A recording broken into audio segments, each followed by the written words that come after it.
Nebraska game last night. Were you enamored that it was so star-studded? There was a lot of people there. I was waiting for them to like flash on the television or the jumbotron or however you were consuming.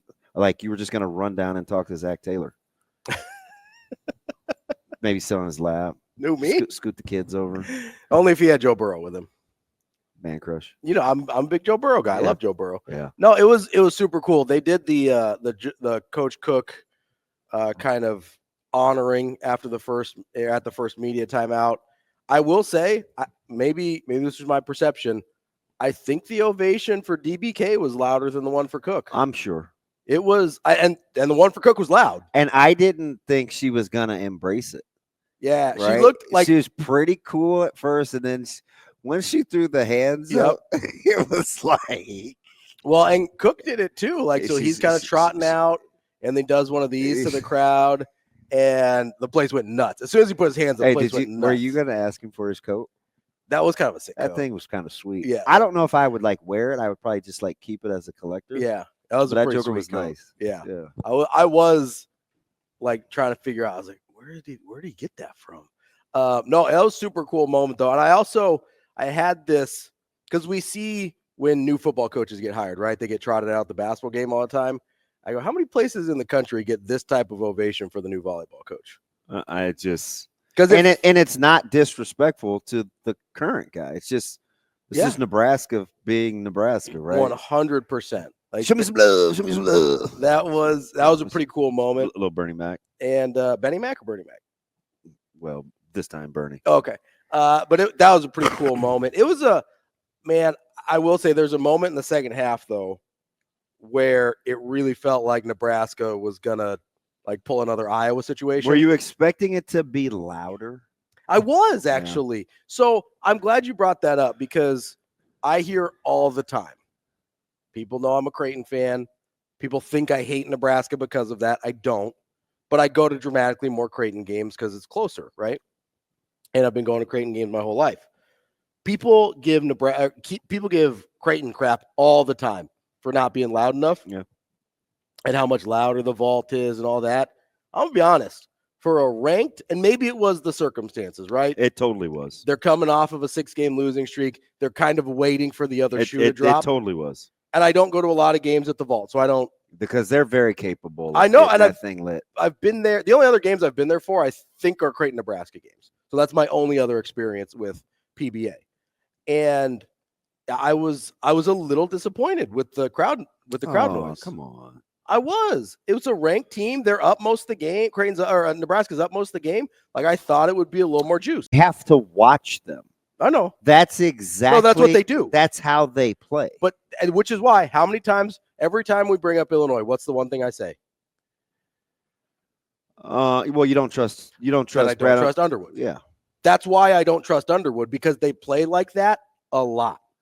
And, I mean, that's how they play. And that was the epitome of the pitfalls of Illinois, right? How many times did Nebraska just have free lanes to the basket, whether it be on a back cut or an out of bounds play? Or were you waiting for Illinois to shoot it better? No. Well, so to be fair, I was with after like what 2 of 16. Yeah, they're 1 of 15 to start, I think. Yeah, then the second made it 2 of 16. That's why I said that. Finally started to shoot it a little better in the second half, but they end up 10 for 42. But here's the reason I wasn't necessarily expecting to. I'm with Evan, who's an Illinois fan, and he goes we're actually switching locations. What do you mean? I may have to hit him up because I'm in Champaign tonight. I thought you were in Chicago.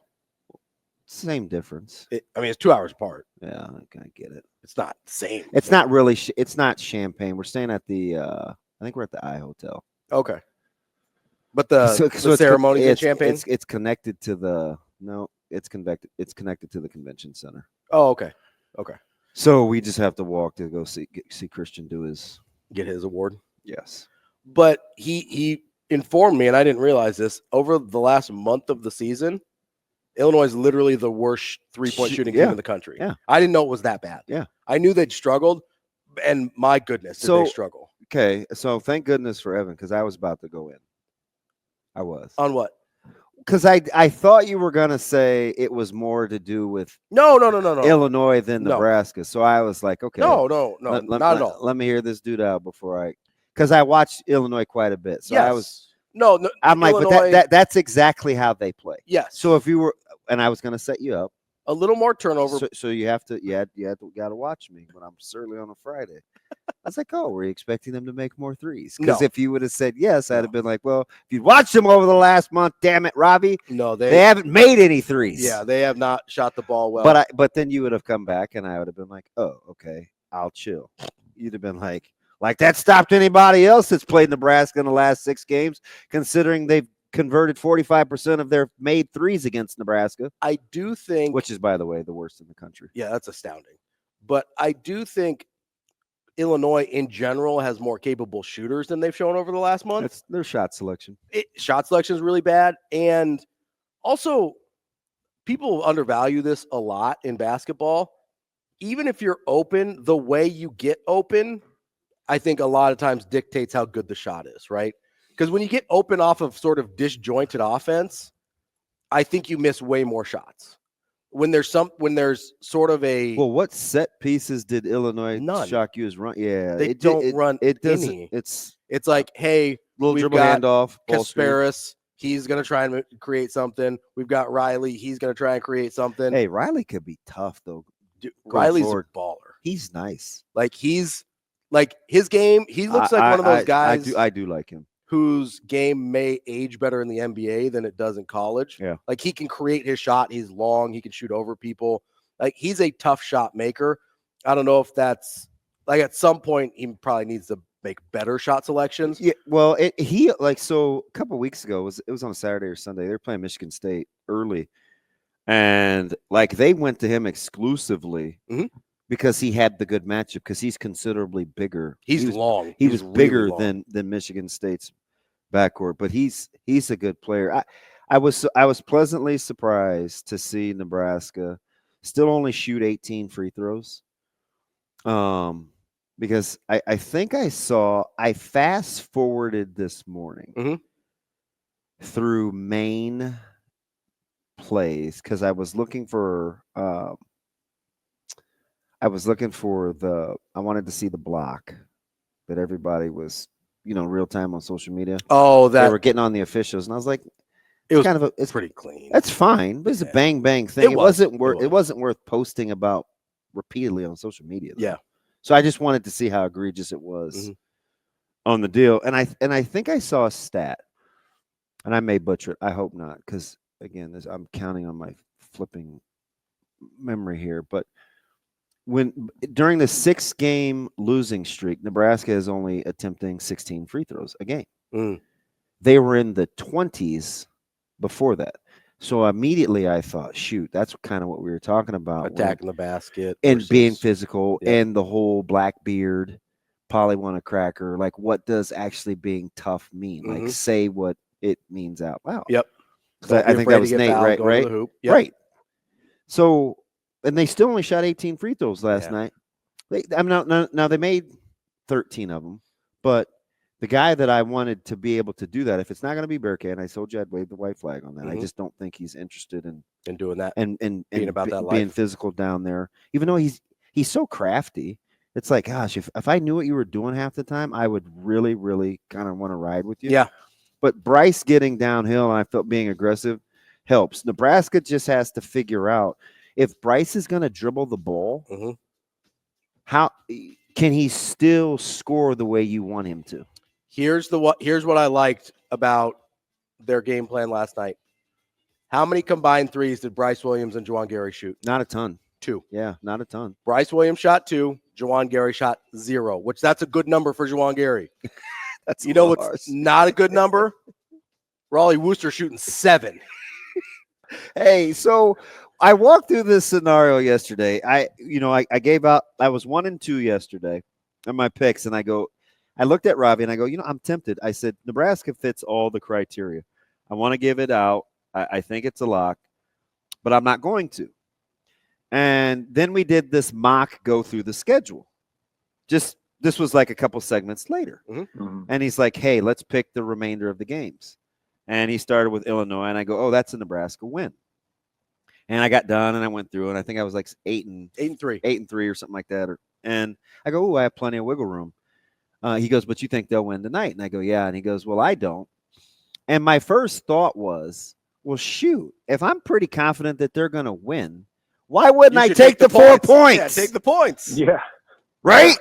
And as that thing's going on, I was like, it's weird. The team that I was so high on in the offseason is going to make me look like the smart guy the other way because Illinois just refuses to play with any sort of discipline. That's too generic of a word. Like, I want to ask him, this is totally, as I start to use my hands, you know what I want to ask Coach Underwood? I want to say, what's the desired outcome? Yeah, what is it? Like, what is it that, like, I feel like I'm in Office Space, so I want to be like, what is it you say you like, do what is it here? that how do you think they want to play? Well, there's no flow to their offense at all. I think it feels like, well, okay, now their best player has mono, so that helps. And their best shooter, I mean, he had mono, I guess, and he missed last night. He was there in the building and traveled the last 2 games with the team. But you got mono. You stay your little narrow behind at home. Yeah, I ain't messing with that. Like, I was standing there, Robin Washington and I were standing there watching warm-ups for a little bit, and I looked down like a couple feet sitting in front of me on the front row, and I was like, wait, is that I whispered over to him, I was like, is that the guy that has mono? And he's like, yeah, I think so. I go, we should probably move then. So we like 4 steps away. But him not being there certainly matters. They have 2 injuries, actually, and he's one. He's their best shooter. But it feels like they are looking for like a Terrence Shannon like they had last year, where they could just, hey, you just put your head down and get to the rim and we'll figure the rest out later. Wouldn't you play Will Riley a lot more? Mm-hmm. Yeah, he was really good last night, and frankly that 3 in the corner went in and out. I was gonna say, he only played like 10 minutes. I was sitting right behind him, and I was like, "Ooh, that looked like bottoms." No, he played more than 10 minutes. That was just in the first half. Will first Riley half he didn't play. Yeah, he played 9 in the first half. First half he didn't 27. He got which was dominated by what he did in the second half. He didn't play a ton in the first half. Yeah. And they weren't playing him and Kaspers very much together in the second half. They were like staggering their minutes, which I was like, hey, those are your only 2 guys that can do anything offensively. Maybe you play them at the same time. You'd think Yakashunas looks like he would be a better shooter from distance, right? It looks pretty coming out of his hands. Mm-hmm. And he's better than 3 of 10, but that's still 30%, so not much better. He takes some hard ones though too. Oh yeah. The one thing about Illinois is one thing with them is they their ability to rebound is remarkable. Yeah. So I was pretty discouraged. I was pretty discouraged early. I was like, they're gonna get every offensive rebound. They kind of did. I mean, honestly. They out-rebounded by what, like 25? And they did have that. They did have that one lineup where they could go like 6-9 across the front. Yeah. Yeah, it was 58-42 in the rebounding margin. But so they closed it late. Yeah. Yeah, 20-13 offensive rebound. Because it was 50-27 at one point. Yeah.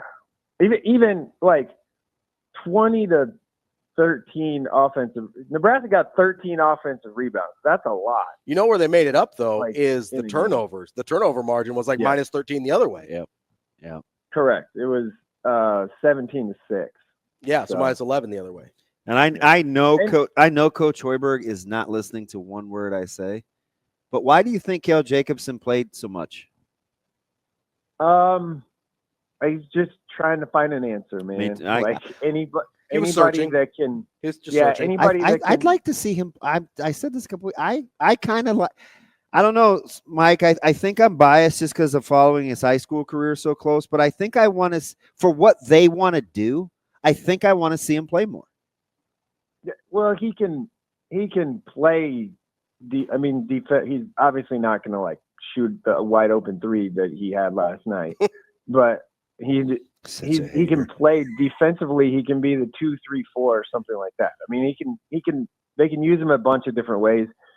and using him in spurts is perfect. Like And use him for a starting minute here, Sam kind of moved him up a little, I think. Yep. And you're not playing Mia, so that was one less body, even though it's a much different position. But so yeah, the Mia thing is very interesting. Like, at what point? So you waited until now to decide that a guy that's 7'2" and can't block a shot and can't make a shot really outside of a dunk wasn't going to be able to help you win games in the Big Ten? Like, you waited until after you lost 4 in a row in the Big Ten? Maybe we'll see him again, but even at the beginning of the year, I don't know if you guys remember this. I said, "Hey, like." I thought you were a little harsh, and then here I was last week saying, "Yeah, it might have been right." No, I was like, "Well, yeah," but indirectly, I didn't reference Jerome. Yeah. I was like, "I don't think you can play that guy. I don't think you can't play him. He's not giving you any toughness." So here's my question. No. Go ahead. And I was going to say that eventually they were going to go to the small lineup with like Bearcay at the 5. Well, they've gone with a smaller lineup, just Andrew Morgan at the 5, Bearcay coming off the bench last night, which it worked, and Juwan at the 4, right? Like, the lineup was smaller because then you had Raleigh and Brice. I mean, it kind of worked a little bit. It was just good to see Morgan get to 30 minutes. I thought Juwan at the 4 worked really well. Like, that's sort of, I get he's undersized, but for his skill set, that's sort of what he is. He's a 4. He played needs to do those dirty. Yeah, he played his. He did really hard. Great defensively, no 3-point attempts. Like, he played really well. Yeah. Here's my question though, Sautter. So, like, at what point, what was Raleigh Wooster doing? Like, what do you mean? I mean, why was he taking 7 3-point? When he finally made one, like, what is he doing? He made one. I think, against Wisconsin on Sunday, and I think that probably gave him some extra confidence. In front of the one bench. thing, the one thing that he didn't do last night was try and like back people down in the post. So that's a positive, right? I mean, it wasn't nearest. I know you're kind of joking, but not really. Like, it wasn't near as sticky. No, yeah, the ball moved around a bunch. Like, it was, the offensive was good, and Raleigh played pretty well coming off the bench against Wisconsin. He was the only person that had a positive plus minus that played more than 3 minutes. No, there's a role for Raleigh. He's a 20% 3-point shooter. Like, what's he doing taking 7? Yeah, he's not. But if he's open enough, you take it. There's a reason he's open. Right. Exactly. Like, they're playing him like he's a center. You got to keep him honest a little bit, like just a little bit. He's fine. Like, in this role he's in, if he's not, he can be the primary ball handler. He cannot be. I think coming off the bench really kind of reset things. It felt like for him against Wisconsin. Then last night I think he played decent. Right, he made some plays and did some stuff. That's just kind of who he is. I got the best of both worlds too, because I was cheering my brains out for Ohio State. They've now won 3 in a row, which keeps Penn State at 3 wins. I'm to the point now, Jerome, where I'm literally just trying to start with teams that Nebraska can track down from at the bottom. Yeah. Just, baby steps. Oregon laid an egg last night. They looked awful doing it. Against my UCLA Bruins. Yeah, Team Ravi here for Team Mick Cronin. But 5 in a row, baby. So now all of a sudden, did I pick a win? I said they beat Oregon. Yeah, you said. Oregon looks pretty gettable. Yeah. What do you think? What do you think's going on with DA? Or they're going to be really pissed off. Yeah, but they're kind of. They're not playing very well. If this is one of those like vintage Dana Altman things, where like they're going to hit a little lull until close to tournament time, and then they take off. Yeah.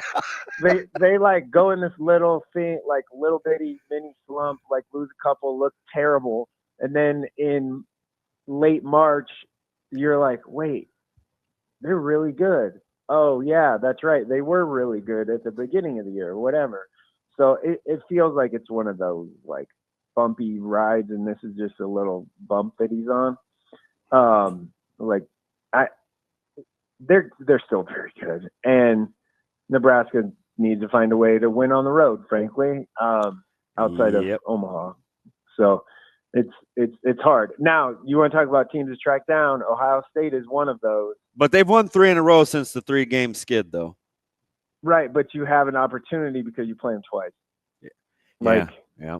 Can you get them? I think they're different since Michi quit or whatever happened, stepped away or whatever. Yeah, you could say quit. I think that's fair.